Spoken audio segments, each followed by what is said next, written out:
ezagutu dugu garai hartako guraso bat, Lore Oñederra. Ezagutu dugu garai hartako andereño edo irakasle bat, Kontxita Beitia. Zer falta zaigu? Ikasle bat. Ikasle bat falta zaigu. Izan ere, ez dago ikastolarik, ikaslerik gabe.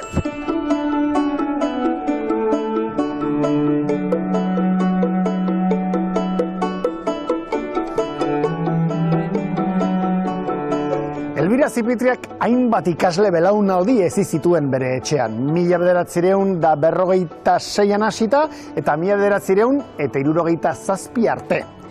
Horietako bat izan zen Arantza Garaialde Donostiarra. Bueno, kale hau berezia da zuretzat, ez da, Arantza? Eta bereziki atari hori Fermin Kalbeton 26. Bai, bigarren solairuan. Bigarren solairua. Bai. Zertzen hemen? Ikastola. Elbiraren ikastola. Elbiraren etxea, eta beraz, zure ikastola, hasierako ikastola. Bai, bai. Nolakoa zen? Bueno, bi gelatxo hauek ematen zituen honea, eta baina gure gelan ikuste tangoa, zala. Eta zan, 15 metro karratuko gelatxo bat, besterik gabe. Sartzen zineten erraz, edo? Bai.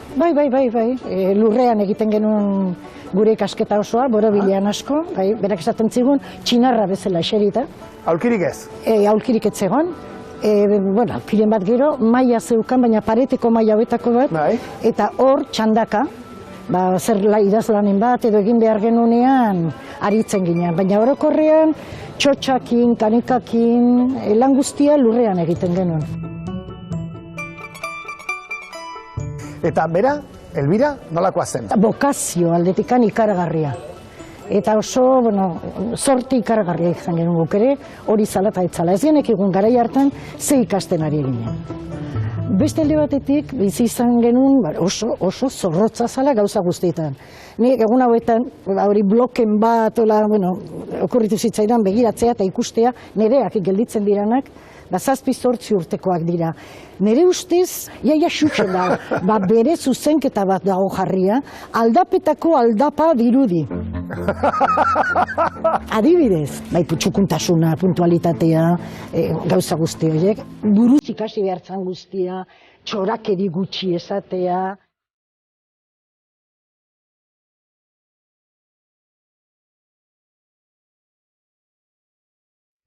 Arantza, egon gara Fermin Kalbeton 26, zuen lehenengo ikastola horren atarian, baina, Alde Zaharra eta ingurunea hori izanen zen zuen korrikaldietarako eta aisialdirako leku, ez? Bai.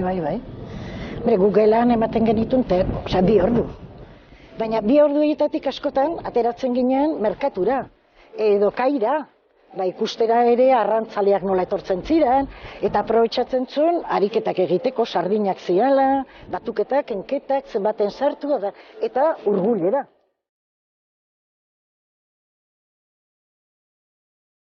Bizi arazten zizkizun eguneroko edozein kontu munduko garrantzitsuena izango balitz, moduan. Eta gu bizi ginen kantu, dantza, antzerki baten.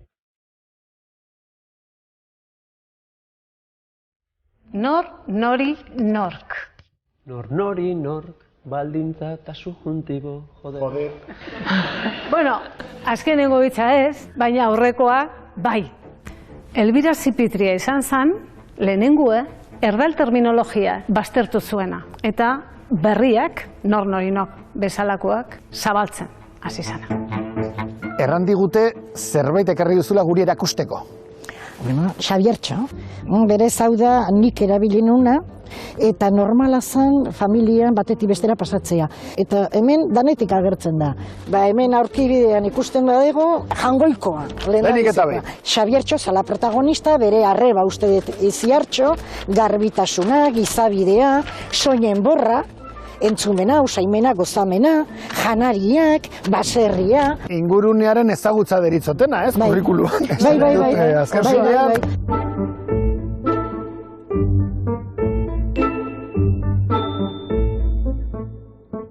Azten zirenean esan zure urte betetzea, eta goxokiak ekarri zenitula.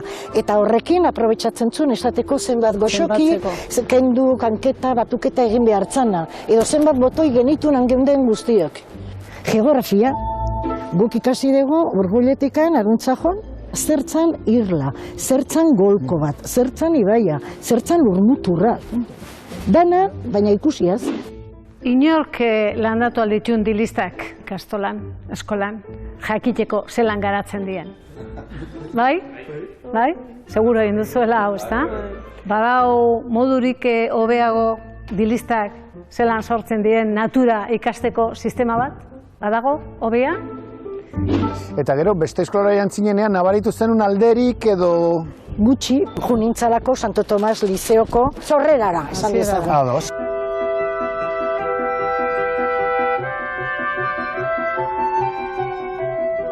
Etxean daukat ere anaietako bat.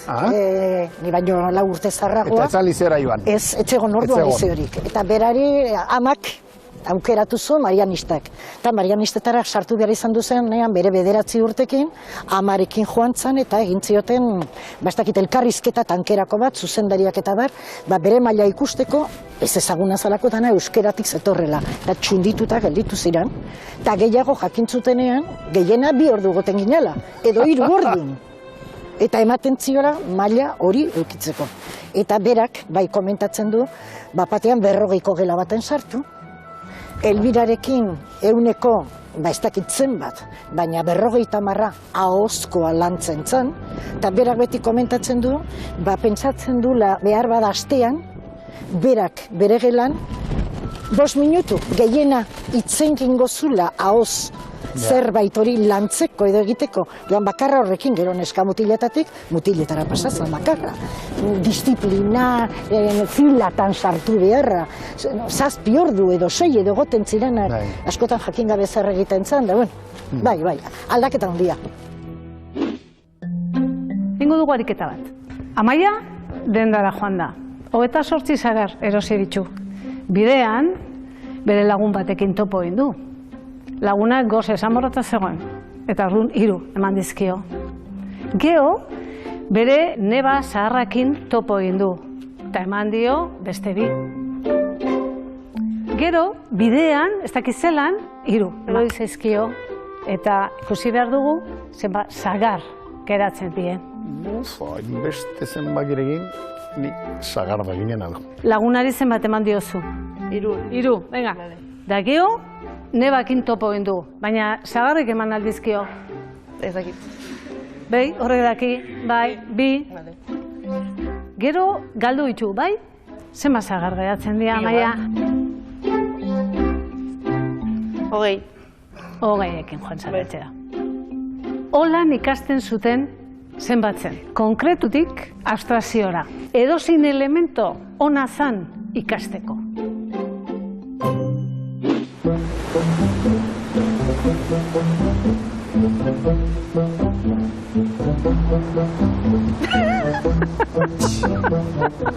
Zer da hau?